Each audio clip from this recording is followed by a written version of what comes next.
വേലെടുത്തു വിളയാടും ദൈവമേ. വേല് എന്ന് പറയുന്നത് എന്തിൻ്റെ ചിഹ്നമാണ്? ജ്ഞാനത്തിൻ്റെ ചിഹ്നമാണ്. ജ്ഞാനപ്രതീകമായിക്കൊണ്ട് 3 വര അതിനകത്ത് കാണാം വേലിൽ. അത് സത്വരജ തമസ് ആയിക്കൊണ്ട് ബ്രഹ്മവിഷ്ണു മഹേശ്വരന്മാരെ സങ്കല്പിച്ചുകൊണ്ടുള്ളതായ ഒരു നാരോ ആയിരിക്കുന്നതായ ഒന്ന്. താമരമൊട്ട് പോലെയാണ് അത് ഇരിക്കുന്നത്, നമുക്കറിയാം. താമരമൊട്ട് കണ്ടറിയല്ലേ, ഇങ്ങനെയല്ലേ ഇരിക്കുന്നത്. താമരമൊട്ട് പോലെ ഇരിക്കുന്ന ഒന്നാണ്. അത് ആയുധം മാത്രമല്ല, ജ്ഞാനപ്രതീകമാണ്. പഴയ കാലത്ത് നമുക്കറിയാം, ഏനാനല്ലൂർ ഉള്ളതായ അമ്മ ആയവന അമ്മ മുരുകൻ്റെ ഉപാസകയായിരുന്നു. അവർ ഇപ്പോൾ ഇല്ല. നമ്മളവിടെ ചെന്ന് കഴിഞ്ഞാൽ അവരെ എന്താണ്, അവിടെ പൈസയായിട്ട് സ്വീകരിക്കില്ല. അവിടെ തിരുമധുരത്തിനുള്ള സാധനങ്ങൾ, ഭസ്മം, അതുപോലുള്ള മാല ഒക്കെ ഉള്ളതായ പൂവ് മുതലായവയാണ് നമ്മളെ സ്വീകരിക്കാറ്. എണ്ണ ഇതൊക്കെ സ്വീകരിക്കും. ആ വേല് പിടിച്ചുകൊണ്ട് എന്തു ചെയ്യും? വേല് അമ്മ എന്തു ചെയ്യും? വേല അവിടെ അകത്ത് പൂജിച്ചായ വേല് നമ്മുടെ തലയിലിങ്ങനെ വയ്ക്കും. തലയിലിങ്ങനെ വെച്ചിട്ട് പറയും, നിങ്ങൾ ഇന്ന സ്ഥലത്തുനിന്ന് വരുന്നു, ഇന്ന ക്ഷേത്രങ്ങളിൽ പോയി തൊഴാൻ പറഞ്ഞു, ഇന്ന ദോഷങ്ങളുണ്ട്, ഇന്ന പുണ്യങ്ങൾ നിങ്ങളുടെ കുടുംബത്തിലുണ്ട്. നമ്മുടെ കുടുംബത്തിന് അത് എഴുതി തരാൻ നമ്മൾ പറഞ്ഞതാണ്. പക്ഷെ നമുക്കതൊരു ക്ഷേത്രമായ രീതിയിൽ കൊണ്ടു കിടക്കാൻ മുട്ടിശാന്തി മാസത്തിലൊരിക്കലാണെങ്കിലും തുറക്കണ്ടേ. അപ്പോൾ ഇന്ന് ഷഷ്ടി വ്രതത്തിന് ഓർക്കാൻ കാരണം ആയവനമ്മയെ ഓർക്കുമ്പോൾ നമുക്കറിയാം, ഏനാനല്ലൂർ മഹിളാ ക്ഷേത്രത്തിൻ്റെ അടുത്തേക്ക് പോകുന്ന വഴിക്കുള്ള ഇടത് സൈഡിൽ ഷാപ്പിൻ്റെ ഉള്ളിൽ പണിക്ക് ഉള്ളിലേക്ക് വരെ കഴിഞ്ഞാൽ ആ ഒരു ചെറിയ ഒരു കുടീരത്ത് പ്രതിഷ്ഠകളെ ഇപ്പോഴും കാണാമെന്നർത്ഥം. അത്രയേറെ ചൈതന്യമാണ്. അപ്പോൾ വലിപ്പമല്ല പ്രധാനം എന്നർത്ഥം. ഒരു കുഞ്ഞ് മുരുകൻ അവിടെ അമ്മ അകത്ത് കയറി വേല് പൂജിച്ചതിന് ശേഷം നമ്മുടെ തലയിൽ വെച്ച് പ്രാർത്ഥിക്കുമ്പോൾ എന്തു ചെയ്യും? അവിടെ മുരുകൻ്റെ ചൈതന്യം മുഴുവനും നമ്മളിലേക്ക് എത്തും. അപ്പോൾ ഷഷ്ടി വ്രതം ഇന്ന് ഈ ക്ഷേത്രത്തിന് പുറവശത്തായിട്ടുള്ള ഇവിടുത്തെ തന്നെ മകനായി ഉള്ളതായ കൂട്ടുകുടം ക്ഷേത്രത്തിലെ ഷഷ്ടി വ്രതം എങ്ങനെയാണോ വ്രതം മുടക്കേണ്ടത് എന്ന് വെച്ചാൽ, തലേ ദിവസം ഒരിക്കലും എടുത്തുകൊണ്ട് അരിയാഹാരം കഴിച്ചുകൊണ്ട് വേൽമുരുക ഹരോഹര ആദിരൂപ ഹരോഹര ഹരഹര ഹരോ ഹരഹര ഹരഹര ഹരഹര ഹരഹര ഹരഹര പ്രിയനെ. ഹരഹര എവിടെയും കേൾക്കാം അല്ലേ? ഹരിക്കുന്നവൻ എന്തർത്ഥം? എന്ത് ഹരിക്കുന്നവൻ? എന്താ ഹരിക്കുക? നമ്മൾ പച്ച മലയാളത്തിലെ നമ്മളെ 100/2 50 2 കൊണ്ട് ഹരിച്ചു. എന്തു ഹരിക്കുന്നു? അപ്പോൾ കുറയലേണ്. എന്തു കുറയുന്നു? പാപങ്ങളെ ഹരിക്കുന്നവൻ എന്നർത്ഥം. അപ്പം ആധിപത്യവും ആധ്യാത്മികവുമായ എല്ലാ അർത്ഥത്തിലുള്ളതായ പാപങ്ങളെ ഹരിക്കുന്ന അതിൻ്റെ വാക്കാണ് ഹരൻ. ഹരി ഹരതി പാപാനി. ഹരി എന്ന് പറഞ്ഞാൽ മഹാദേവൻ എന്നർത്ഥം, കൃഷ്ണൻ എന്നർത്ഥം, ദേവി എന്നർത്ഥം, ഇനി ആയവന അമ്മ എന്നർത്ഥം, അമൃതാനന്ദമയി ദേവി എന്നർത്ഥം, സായിബാബ എന്നർത്ഥം. ആരായാലും നമ്മളെ സംബന്ധിച്ചോളം ഹരിക്കുന്നവെന്നർത്ഥം. അപ്പോൾ ഇന്ന് ഷഷ്ടിവ്രതത്തിന് പ്രധാനം കൂട്ടുകുട ക്ഷേത്രത്തെ ഇവിടുത്തെ പുത്രൻ തന്നെയായ ഈ ക്ഷേത്രത്തിൻ്റെ പ്രത്യേകത എന്ന് വെച്ചാൽ, ഇവിടെ രാജരാജേശ്വരനായിട്ട് വിരാജിക്കുകയാണ്. ഒരു 10 കിലോമീറ്റർ ചുറ്റളവിൽ മുഴുവനും ഭഗവാന്റെ ബന്ധുക്കളും ഭഗവാന്റെ കൂട്ടുകാരും ഭഗവാനെ ഉപാസിക്കുന്നവരേ ഉള്ളൂ. ഇവിടെ രാമകൃത്തപ്പൻ ഇവിടെ ഉപാസിക്കുന്നു. രാമകൃത്തപ്പൻ ഇതിൻ്റെ അടുത്തുനിന്ന് ഒരു തിരി കത്തിച്ചുകൊണ്ട് പോയിട്ടാണ് ഞങ്ങൾ ആദ്യം രോഹിണിയുടെ അന്ന് മാത്രം കഴിച്ചുകൊണ്ടിരുന്നതായ അവിടെ ഇപ്പോൾ ക്ഷേത്രമായിട്ട് ഉയർന്നു കഴിഞ്ഞു. ഇവിടുന്ന് തിരി കത്തിച്ചുകൊണ്ട് അവിടെ ചൈതന്യമായി.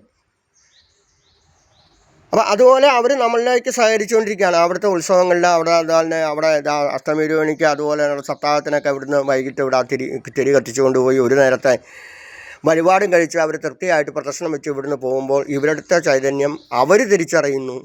പലപ്പോഴും ഇവിടെയുള്ള അടുത്തുള്ളവർ തിരിച്ചറിയുന്നില്ല എന്നൊരു സങ്കടവും കൂടെ ഷെയർ ചെയ്യുമ്പോൾ അത് സംശയമൊന്നുമില്ല. കാരണം അടിമാലിയിൽ നിന്ന് മുതൽ ആൾക്കാർ ഇവിടെ വണ്ടി വിളിച്ച് ഇവിടെ വന്ന് തൊഴുമ്പോൾ ഇവിടെ അടുത്തുള്ളവർ തൊട്ടടുത്ത ക്ഷേത്രത്തെ മറക്കുന്നു എന്നുള്ളൊരു സങ്കടം. തൊട്ടടുത്ത ക്ഷേത്രത്തിൽ തൊഴുവാതെ ഒരു ഗുരുവായൂരോ ഒരു കാട്ടിൽ മേക്കാതോ ഒരു സ്ഥലത്തോ എത്തിയിട്ട് കാര്യമില്ല എന്നർത്ഥം. അപ്പോൾ ജ്ഞാനത്തിൻ്റെ പ്രതീകമായ ഒന്ന്, പിന്നെയോ ദുഷ്ടനിഗ്രഹത്തിൻ്റെ പ്രതീകമായ ഒന്ന് വേല്. അപ്പോൾ ഈ ആയുധങ്ങളൊക്കെ നമ്മൾ വിചാരിക്കും ആൾക്കാരെ കൊല്ലാൻ മാത്രമല്ലാന്ന്. എന്നാൽ പിന്നെ തൃശ്ശൂലത്തിന് 3 വച്ചിരിക്കുന്നതെന്നാ? അത് 3 ഗുണങ്ങളെയും 3 മൂർത്തികളെയും സങ്കല്പിച്ച് തന്നെയാണ് തൃശ്ശൂലം. എന്നാൽ പിന്നെ ഒറ്റ ഇതുപോലെ. ഇനി ഭഗവാനോ ഭഗവതിക്കുമാരൊക്കെ നിഗ്രഹത്തിന് ഇതുവല്ല ആവശ്യമുണ്ടോ? ആയുധം ആവശ്യമുണ്ടോ? ആലോചിച്ച് കഴിഞ്ഞാൽ ഒരു ദർഭപുല്ലെടുത്ത് ജപിച്ച് വിട്ട് കഴിഞ്ഞാൽ അതും ആയുധമായി എന്നർത്ഥം. അപ്പം കൊടുക്കേണ്ടത് എന്താണ്? ഇവിടെ പുനരുദ്ധാരണ പ്രവർത്തനമായിട്ട് കല്ലുവിരിക്കലുള്ള ഒരുവിധമൊക്കെ പൂർത്തിയായി വരികയാണ്. അതിന് വളരെ കുറച്ച് മാത്രമേ നമുക്ക് സാമ്പത്തികം കിട്ടിയിട്ടുള്ളൂ. ഇനിയും നമുക്കത് കല്ല് വിരിച്ചതിൻ്റെ പൈസ കൊടുക്കാനുണ്ട്. അപ്പോൾ നേരത്തെ അന്ന് കാല് തട്ടും, അതുണ്ട് മണ്ട് മുറുമ്പുണ്ട്, പഴുതാരയുണ്ട്, അതാണ് ഇതാണ്, കാലിന് വേദനയാണ്, മണ്ണാണ്, കല്ലിൻ്റെ കഷ്ണമാണ് എന്നൊക്കെ പറഞ്ഞിരുന്നു, മുള്ളാണ് എന്നൊക്കെ പറഞ്ഞിരുന്നു. ഇപ്പോൾ അതൊന്നുമില്ല. ഇഷ്ടം പോലെ പ്രദക്ഷിണം വയ്ക്കാം, ഇഷ്ടം പോലെ നാമം ജപിക്കാം, ഇഷ്ടം പോലെ നമസ്കരിക്കാം. അപ്പം സർവ്വദേവ നമസ്കാര കേശവം പ്രതിഗച്ഛതി എന്ന് പറയുന്ന പോലെ തന്നെ മഹാദേവനിലേക്കും പ്രതിഗച്ഛതി, മഹാദേവനിലേക്കും ആവാം. അപ്പം എല്ലാം പറഞ്ഞു വച്ചിരിക്കുന്നത് അവനവൻ്റേതായ ചില ഇതിന് വേണ്ടിയിട്ട് ഓരോ മൂർത്തികൾക്കും മൂർത്തി ഭേദങ്ങൾ കൽപ്പിച്ചിരിക്കുന്നു. അല്ലാതെ ഇത് ഒരു ഭേദഭാവം നമ്മളിലാണ് ഉള്ളത്. നമുക്ക് ഭയങ്കര ഭേദഭാവമല്ലേ. അത് വാര്യരാണോ മറ്റേതാണോ അമ്പലത്തിൽ തൊഴുകാൻ പോകുമ്പോൾ അത് തിരുമേനി തന്നെയാണോ എമ്പ്രാനാണോ ഇനി മറ്റുള്ളവരാണോ? ആ തിരുമേനിക്ക് കഴിഞ്ഞ തിരുമേനിയെ പോലെ കളറില്ല, അവിടുത്തെ മറ്റ് ജീവനക്കാരെ മറ്റേ അദ്ദേഹത്തിനെ പോലെ ഒരു ഒരു ഒരു ഗ്ലാമറില്ല. ഇതൊക്കെയാണോ നമ്മൾ അന്വേഷിക്കേണ്ടത്? നമ്മൾ അന്വേഷിക്കേണ്ടത് എന്താണ്? ഒരു പരാതിയും പറയാതെ ഒരാവശ്യപ്പെടലുകളും ഇല്ലാതെ തന്നെ വേണം ക്ഷേത്രത്തിൽ പോയി തൊഴുവാൻ. ആവശ്യപ്പെടേണ്ട ആവശ്യമുണ്ട്. ഏത് നാളിലാണ് നമ്മൾ ജനിച്ചതെന്നറിയാം, ഏത് നാളിൽ നമ്മൾ തിരിച്ചു പോകുമെന്നും തീരുമാനിച്ചിട്ടുണ്ട്. ഒരു സെക്കൻഡ് ജനനവും ഒരു സെക്കൻഡ് മരണവും നമുക്ക് മാറ്റിവെക്കാൻ പറ്റില്ല. അപ്പോൾ പിന്നെ എന്താണ് അർത്ഥം? മൃത്യുഞ്ജയ പുഷ്പാഞ്ജലി കഴിക്കുന്നത് എന്തിനു വേണ്ടിയാണ്? മൃത്യുവിനെ ജയിക്കാനായിക്കൊണ്ട്, ചില കാലദോഷങ്ങളെ കൊണ്ട്, പൂർവ്വജന്മം അനുസരിച്ചുള്ള ദോഷങ്ങളെ കൊണ്ട്, ഈ ജന്മം ചെയ്ത കർമ്മങ്ങളെ കൊണ്ട്, ദോഷങ്ങളെ കൊണ്ട് ഉണ്ടാകുന്നതായ ആയുസ്സിന് ബലം കുറയുന്നതിന് നമ്മൾ മൃത്യുഞ്ജയ പുഷ്പാഞ്ജലി കഴിക്കുന്നു, ആയുസ് ദീർഘി കിട്ടുന്നു. ഇനിയോ വളരെ കാലമായിട്ട് കഷ്ടപ്പെടുന്നു, കോമയിൽ കിടക്കുന്നു, ഒരു രക്ഷയില്ല, നമുക്ക് ചികിത്സിക്കാൻ പൈസയില്ല, എല്ലും തോലുമായി പൊട്ടി, പുറമൊക്കെ പൊട്ടി, മേലൊക്കെ പൊട്ടി ഒലിച്ചു തുടങ്ങുന്നു, ആ ജീവൻ വേദന എടുക്കുന്നു. ആ ജീവനെ എടുക്കാൻ വേണ്ടിയിട്ടും മൃത്യുഞ്ജയം കഴിക്കുന്നു. ഇനി മൃത്യുഞ്ജയം കഴിച്ച് കഴിയുന്ന ആൾക്കാർ വയ്ക്കുന്നത് ഇന്ന ദിവസം, അതെ വസുവഞ്ചക യോഗം, ആ യോഗം ഈ യോഗം എന്നൊക്കെ പറഞ്ഞാൽ എന്തെല്ലാം യോഗമാണ്. ആ യോഗത്തിൽ മരിച്ചു, അതുകൊണ്ട് അടുത്ത 5 വർഷം സൂക്ഷിക്കണം, 5 വർഷവും ഓരോരുത്തരെ കൊണ്ടുപോകും. അപ്പോൾ എന്തായി? അപ്പോൾ എന്തു ചെയ്യും? നമ്മൾ അതിന് വേണ്ടിയിട്ട് 41 ദിവസം കഴിഞ്ഞ് കഴിഞ്ഞാൽ, മരിച്ചതിന് 41 ശേഷം കഴിഞ്ഞാൽ വീട്ടുകളിലോ ക്ഷേത്രങ്ങളിലോ വെച്ച് മൃത്യുഞ്ജയ ഹോമം കഴിക്കുന്നു. ആ മൃത്യുഞ്ജയം കഴിക്കുന്നത് എന്തിനു വേണ്ടിയിട്ടാണ്? നമുക്കൊരു ഗ്യാരണ്ടി കിട്ടുന്നത്. അടുത്ത 5 വർഷത്തേക്ക് അധികം പ്രായമില്ലാത്തവരെ, അടുത്ത തലമുറയ്ക്ക് ജീവൻ നിലനിൽക്കാൻ, ആരോഗ്യത്തോടുകൂടി ജീവിക്കാനുള്ളതായ ഒരു സങ്കല്പം ഉണ്ടാക്കിയെടുക്കുന്നതിന് വേണ്ടിയിട്ടാണ്. അല്ല അതെ അമ്പലത്തിൽ 360 രൂപ അല്ലെങ്കിൽ 400 കൊടുത്ത് രസീത് ഇത്തിരി കൈപ്രസാദം കൊണ്ടുപോയാൽ പോരാ, അത് പോരാ. വള്ളി മുട്ടയല്ല പാല നെയ്യ പാൽപ്പായസം ചടങ്ങുകളോടുകൂടി തന്നെ ആ ഹോമത്തിൽ പങ്കെടുക്കണമെങ്കിൽ പങ്കു കൊടുക്കണം. പങ്കെടുത്തുകൊണ്ട് അവിടെ സാന്നിധ്യമായിക്കൊണ്ട് ഈ ഹോമദ്രവ്യങ്ങളുടെ പുക മുഴുവനും കുറച്ച് നമ്മളിലേക്കും കൂടെ കയറുമ്പോൾ പതുക്കെ പതുക്കെ പതുക്കെ പതുക്കെ നമ്മളിലുള്ളതായ ദുരിതങ്ങൾ ആദ്യം മാറും. ദുരിതങ്ങൾ മാറിക്കഴിഞ്ഞാൽ പിന്നെ ബാക്കി എന്താ ഉള്ളത്? പിന്നെ എന്നാ ഉള്ളത്? രോഗാവസ്ഥ.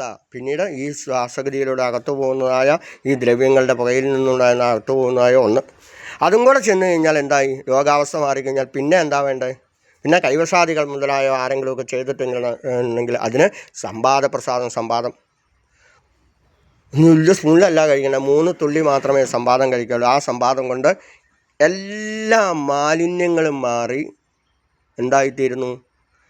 ശരീരം, ബുദ്ധി എല്ലാം ഇത് ചെന്ന് കുറച്ച് കഴിയുമ്പോൾ ഒരു 40-45 മിനിറ്റും കൊണ്ട് ഇതെല്ലാം ശുദ്ധമായിത്തീരുന്നു. സർക്കുലേഷൻ ക്ലിയർ ആവും. മൃത്യുഞ്ജയം കഴിച്ചു ഒരാഴ്ച കഴിഞ്ഞ് വീണ്ടും ദുരിതാ. എന്തുകൊണ്ടാണ്? കാരണം എന്താ? അത് കഴിച്ചു പ്രസാദം തൊട്ടുപോയി, പിന്നെ അമ്പലത്തിലേക്ക് തിരിഞ്ഞു നോക്കണില്ല, അവനവൻ്റെ അപ്പത്തെ കാര്യം സാധിച്ചു. അങ്ങനെയല്ല, അതൊരു സംവാദം കഴിച്ചു കഴിഞ്ഞാൽ പിന്നെ അത് നിലനിർത്തേണ്ടത് ഞാൻ കഴിക്കുന്നതായ ഞാനല്ല, മൃത്യുഞ്ജയം കഴിക്കുന്നതായ ഞാനല്ല, അത് മൃത്യുഞ്ജയം കഴിച്ച കുടുംബമാണ് അത് കൃത്യമായ രീതിയിൽ കൊണ്ടു നടക്കേണ്ടത്. പിന്നീട് വേണമെങ്കിൽ അടുത്ത വർഷം വേണമെങ്കിൽ മൃത്യുഞ്ജയം കഴിച്ചോ, രാശി വയ്ക്കാതെ. കഴിഞ്ഞ വർഷം തിരുമേനി അവിടെ വെച്ച് കഴിച്ചു, അത് തലപ്പുഞ്ച അമ്പലത്തിൽ മൃത്യുഞ്ജയം കഴിച്ചു, ഞങ്ങളെല്ലാം നല്ല രീതിയിൽ പോകുന്നു. നീ ഒരു രാശി വയ്ക്കേണ്ട, അടുത്ത വർഷം എല്ലാവരും കൂടി ഞങ്ങൾക്ക് തോന്നിയതാ അടുത്ത വർഷം ഞങ്ങൾക്ക് കഴിക്കണം, ഞങ്ങൾക്ക് ചില ശുദ്ധാശുദ്ധികളൊക്കെ കുറവ് വന്നു, അത് കഴിക്കണം. അങ്ങനെയാണ് വേണ്ടത്. അപ്പോൾ എന്താണോ ഒരു പോസിറ്റീവായിക്കൊണ്ട് എല്ലാം വന്നു കഴിഞ്ഞാൽ പിന്നെ അത് നിലനിർത്തേണ്ടത് കഴിക്കുന്ന തന്ത്രിയുടെയോ അല്ലെങ്കിൽ ഒരുക്കി തരുന്ന ബാക്കിയുള്ളവരുടെയോ കടമയല്ല, അവനവൻ്റെ കടമയാണ്. ഇത് ലെവലായിട്ട് കൊണ്ടു കിടക്കേണ്ടതെന്ന് പ്രാർത്ഥിച്ചുകൊണ്ട് എല്ലാവരെയും എപ്പോൾ വേണമെങ്കിലും നേരത്തെ ഒരാഴ്ച മുമ്പ് ബുക്ക് ചെയ്ത് കഴിഞ്ഞാൽ നമുക്കിവിടെ മൃത്യുഞ്ജയം എല്ലാവരും കൂടെ ഒരുമിച്ച് വന്നുകൊണ്ട് മൃത്യുഞ്ജയം കഴിക്കാവുന്നതാണ്. എല്ലാവർക്കും നല്ലൊരു ഷഷ്ടി ദിവസം ആശംസിച്ചുകൊണ്ട് എല്ലാവർക്കും നന്മ നേരുന്നു. അപ്പോൾ നന്മയേറുമീ ഭൂവിൽ വിളങ്ങുന്ന തലപ്പുഞ്ചേശ്വര ശങ്കരാ പാഹിമാം. നമഃശിവായ. പാർവതീശ പാവനാശന ഹരേ.